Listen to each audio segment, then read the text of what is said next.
So we'll begin with demand. Demand is the relationship between the market price and the quantity of a good that people wish to buy. So demand represents consumers in the market. And we can represent demand with a mathematical equation. Here I have an example, P equals 6 minus 0.25 Q. And you'll notice that demand always takes the same form in this class. We will use only linear demand curves. We have a price as a function of quantity, which is actually an inverse demand curve, as we believe that the quantity people buy is typically a function of price. But we'll write demand here as P equals some function of Q in order to make it just a bit easier for you to graph. We can plot the demand curve, always putting price on the y-axis and quantity on the x-axis.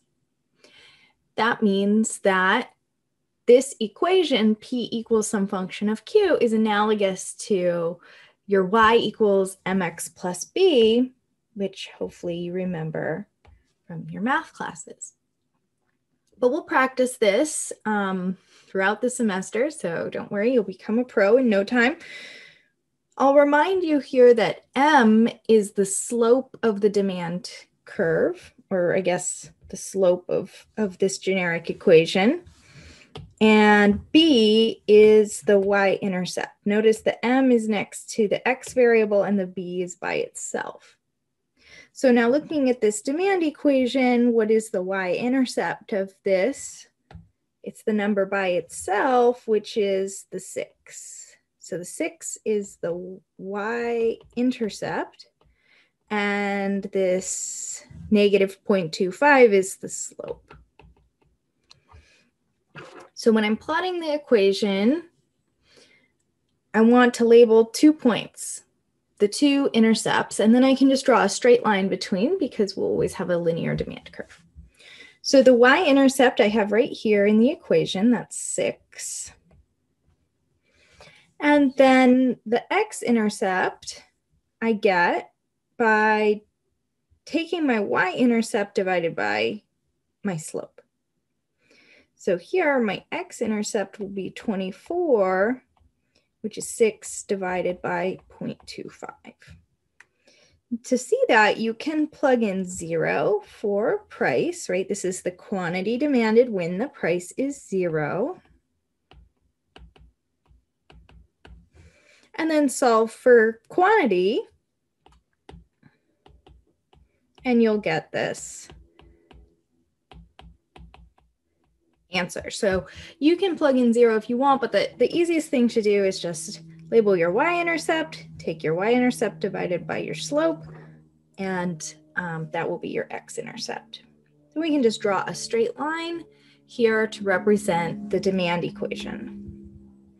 Now I want you to notice that our demand equation describes lots of different potential points, different prices, and then the corresponding quantity that people want to buy at that price. So demand is the relationship between price and quantity. We can now, given this demand relationship, determine the quantity demanded at any price. If the price is 6, the quantity demanded will be 0, right? If the price is 0, the quantity demanded will be 24. And if the price is somewhere in between, all we need to do to find the quantity demanded is to plug the price into the demand equation. So if the price is 4, I plug that into my demand equation and then solve for Q.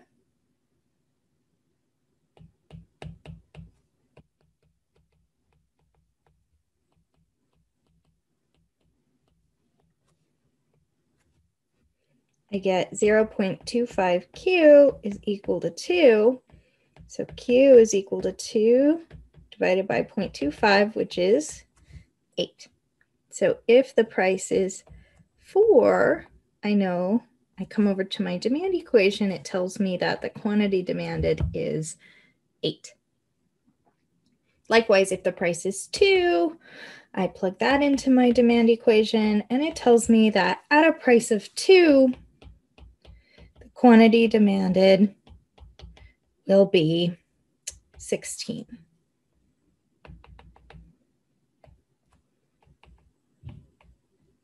So you can see that as the price decreases,